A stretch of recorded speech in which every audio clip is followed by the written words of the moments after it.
Media మిత్రులందరికీ నమస్కారం. నా పేరు ఐరా లోకేష్ రెడ్డి. నేను చంద్రగిరి కాంగ్రెస్ పార్టీ ఇన్ఛార్జ్. ఈరోజు మా నియోజకవర్గంలో తిరుపతి రూరల్ అవిలాలలో జరుగుతున్న భూ వివాదం పైన సోమవారం నేను కలెక్టర్ గారికి ఎవరైతే భూ బాధితులు మమ్మల్ని మా కాంగ్రెస్ పార్టీని ఆశ్రయించి మమ్మల్ని అండ అడిగారో, మా సహాయ సహకారాలు అడిగారు, పార్టీ నుండి మీరు మాకు అండగా ఉండాలని చెప్పి మమ్మల్ని అప్రోచ్ అవ్వడం జరిగింది.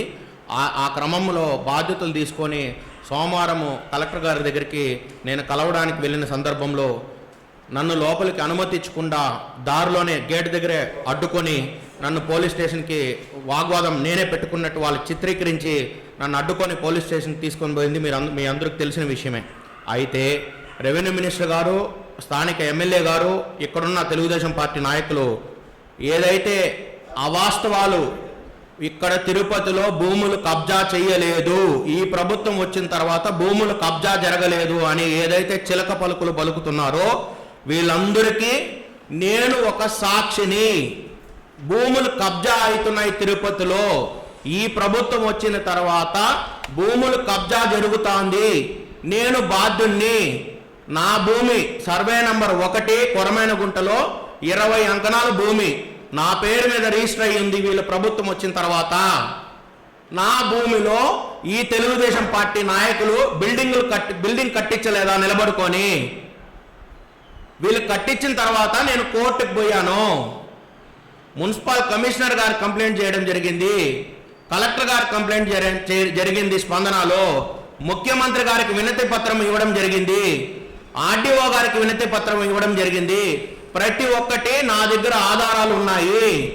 ఈ ప్రభుత్వము మోసపూరితమైన ప్రభుత్వము, రెవెన్యూ వ్యవస్థ పూర్తిగా అవినీతిమయము. ఈ రెవెన్యూ మంత్రి పనిగట్టుకొని తిరుపతిలో భూములు కాజేయడానికి తిరుపతికి ఇన్ఛార్జ్ మంత్రిగా ఉన్నాడు తప్ప ప్రజలకు న్యాయం చేయడానికి రెవెన్యూ మంత్రి తిరుపతికి ఇన్ఛార్జ్ మంత్రిగా రాలేదు.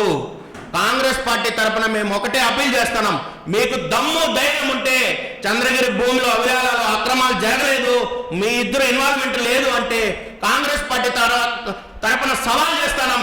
మీకు దమ్ము ధైర్యం ఉంటే మీరు కాణిపాకం వినాయక స్వామి సాక్షిగా మీరు వచ్చి సత్యం చేయండి. నేను కూడా వచ్చి మునుగుతా, మీతో కూడా నేను కూడా సత్యం చేస్తా.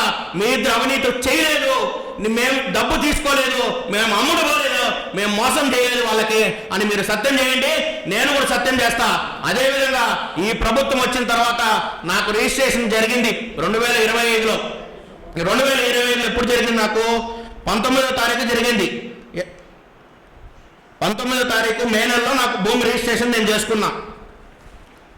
సర్వే నెంబర్ 1లో నేను చేసుకున్న తర్వాత అక్కడున్న ఒక రెడ్డి నాయుడు అనే వాడిని పంపించి ఆ భూమిలో వాడిని ఎంటర్ చేసి ఫేక్ డాక్యుమెంట్లు వాటితో క్రియేట్ చేయించి నా హద్దులు ఇప్పుడు ఏదైతే నా భూమి ఉందో, నా మీద డాక్యుమెంట్ ఉందో, ఈసీలో నా పేరుంది, అన్నిట్లో నా పేరుంది, హద్దుల్లో నేనే ఉన్నా, అయినా కూడా భూమి నా దగ్గర లేదు.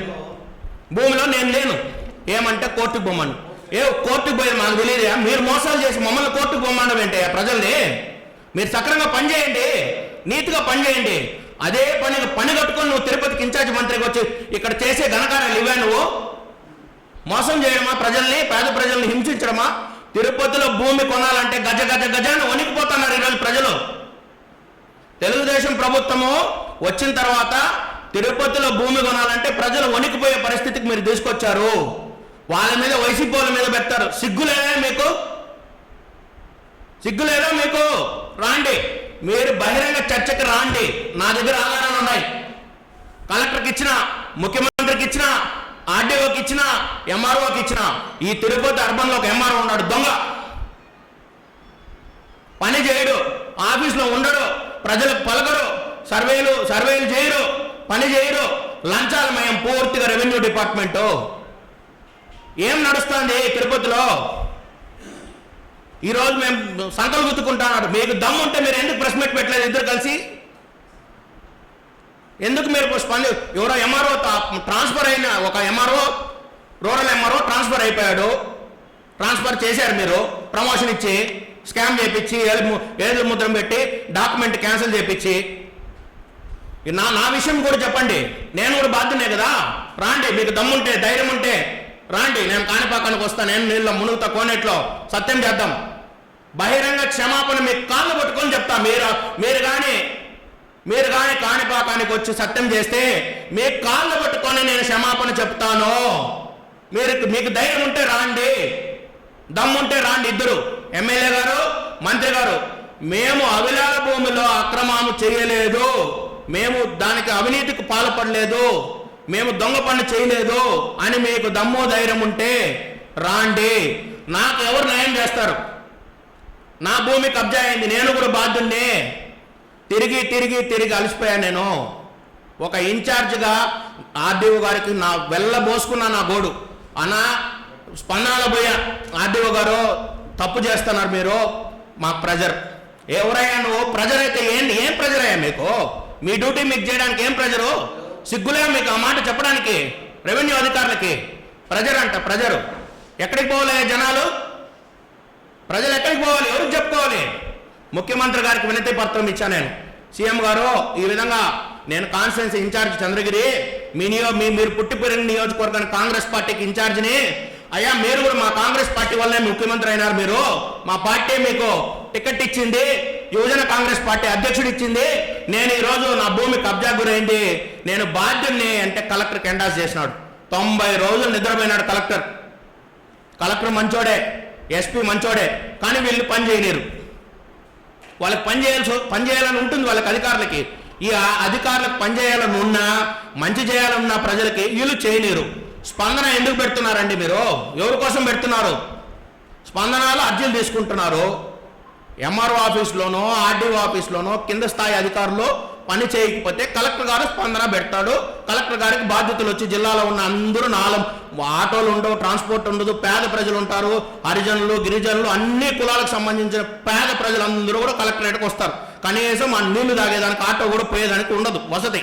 అయినా కూడా వచ్చి మీకు వినతి పత్రం ఇస్తే మీరు చించేదేమి? ఎండాస్ టు ఎంఆర్ఓ, ఎండాస్ టు ఆర్డీఓ. వాడు దొంగ కాబట్టే కదా మీ దగ్గరికి వస్తున్నాడు. నువ్వేం న్యాయం చేస్తున్నావు? వాడు దొంగ కాబట్టి, మోసగాడు కాబట్టి, అవినీతి పరుడు కాబట్టి నీ దగ్గరకు వస్తున్నాడు.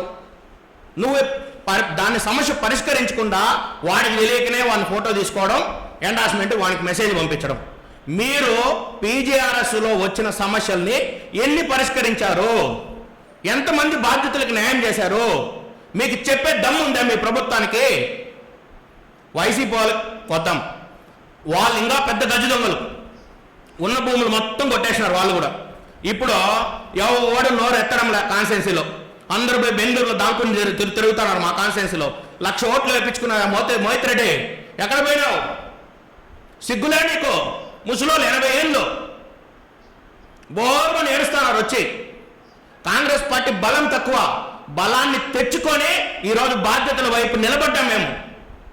మా స్థాయికి మించి మాకు కాన్స్టిట్యున్సీలో అన్ని మండలాలకు బలం లేదు, నాయకులు లేరు. నా దగ్గరికి ఎవరైనా వస్తే వాళ్ళని బెదిరించేది మీరే.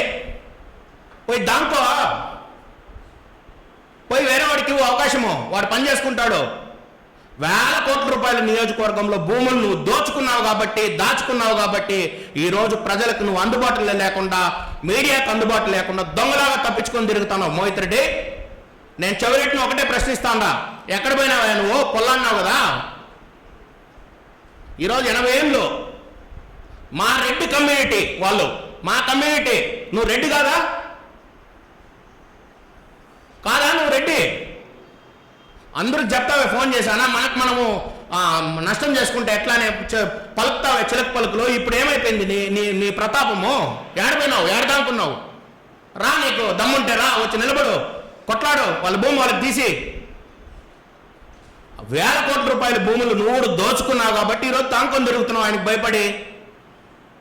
ఆ పెద్ద మనిషి ఈయన మీద దోయడం, ఈయన ఆయన మీద దోయడం. చంద్రగిరి నియోజకవర్గానికి ప్రజలందరికీ ఒకటే విజ్ఞప్తి చేస్తాను నేను. చంద్రగిరి నియోజకవర్గంలో 2 దొంగల్ని చూశారు. కాంగ్రెస్ పార్టీకి అవకాశం నాకు ఇవ్వండి, మీ బిడ్డలాగా మీకు అందుబాటులో ఉంటా, మీకోసం నేను కొట్లాడతా, మీకు అండగా నిలబడతా. చంద్రగిరి నియోజకవర్గంలో 1 రూపాయి కూడా నేను వ్యాపారాన్ని నాకు లేవు, నేను ఎవ్వడికి భయపడను. నా కష్టార్జితాన్ని నేను సంపాదించి నియోజకవర్గంలో తిరుగుతున్నానే తప్ప 1 రూపాయి బిల్లు కూడా నాకు కాన్స్టిట్యున్సీలో కానీ తిరుపతిలో కానీ లేవు వ్యాపారాలు. నేను నీతిగా ఉన్నాను కాబట్టి ఈరోజు పేద ప్రజలకి అన్యాయం జరిగింది కాబట్టి నియోజకవర్గంలో నా దగ్గరకు వచ్చారు కాబట్టి వాళ్ళకి నేను అండగా నిలబడ్డా. అదే నా ధైర్యం. కాంగ్రెస్ పార్టీ ఎప్పుడు కూడా పేదల పక్షాన నిలబడుతుందని చెప్పి నేను తెలియజేసుకుంటూ ముఖ్యమంత్రి గారికి ఒక్కటే నేను విన్నవించుకుంటున్నా. తిరుపతిలో విపరీతమైన భూ కబ్జాలు జరుగుతున్నాయి, మీరు ఎంక్వైరీ చేయండి. అనగాని సత్యప్రసాద్ మంత్రితో తిరిగే చుట్టుపక్కల ఉన్న ఇక్కడ చెంచాలంతా కూడా ఇంత గతంలో వైసీపీ ఉన్న వాళ్ళందరూ ఇతను పెట్టుకొని తిప్పడం, పక్కలేయడం, పార్టీలు చేయడం, ఎవడన్నా వచ్చి అడిగితే వాడిని బెదిరేయడం. నువ్వు జల్సాలు చేసుకోవడానికి తిరుపతికి మంత్రిగా వచ్చావా? కబ్జాలు చేయడానికి మంత్రిగా వచ్చావా? ప్రజలకు పని చేయడానికి వచ్చావు? నువ్వు ఏం చేయడానికి వచ్చావా నువ్వు? నేను ఫోన్ చేశాను మంత్రికి, అన్నా ఏం జరుగుతుందన్నా? ఏమంటే నాకు సంబంధం లేదు. నీకు సంబంధం లేదు కదా, రా కాణిపాకానికి రా, ఎమ్మెల్యే రాండి, మంత్రి రాండి, నేను మునుగుతా. నేను మీ బహిరంగంగా మీ కాళ్ళు పట్టుకొని నేను క్షమాపణ అడగడానికి నేను సిద్ధంగా ఉన్నా. మేము తప్పు చేయలేదు, అవిలాల భూమిలో మా ప్రమేయం లేదు, మేము డబ్బులు తీసుకోలేదు, మేము అమ్ముడు పోలేదు అని మీరు వచ్చి ప్రమాణం చేయండి కాణిపాకానికి. అదేవిధంగా నా భూమికి, నా పేరు మీద ఉన్న భూమికి ఎవరు న్యాయం చేస్తాడో చేయండి. ఈరోజు వాళ్ళ విషయం పక్కన పెడతాం. తిరుపతిలో ఉంది నా భూమి, సర్వే నెంబర్ 1లో కొరమేనగుంట. నా భూమి ఎవరు న్యాయం చేయాల? నేను ఇన్ని వినతి పత్రాలు ఇచ్చాను కదా, ముఖ్యమంత్రికి ఇచ్చినాను కదా, అన్ని పీజీఆర్ఎస్లో పెట్టినట్టువే, ప్రతి ఒక్కటి ఎవిడెన్స్ ఉంది. చెత్త ప్రభుత్వం ఇది, చెత్త ప్రభుత్వం, పేదల ప్రభుత్వం కాదు, చెత్త ప్రభుత్వం ఇది, దొంగల ప్రభుత్వం ఇది, మోసగాళ్ళ ప్రభుత్వం ఇది. Thank you.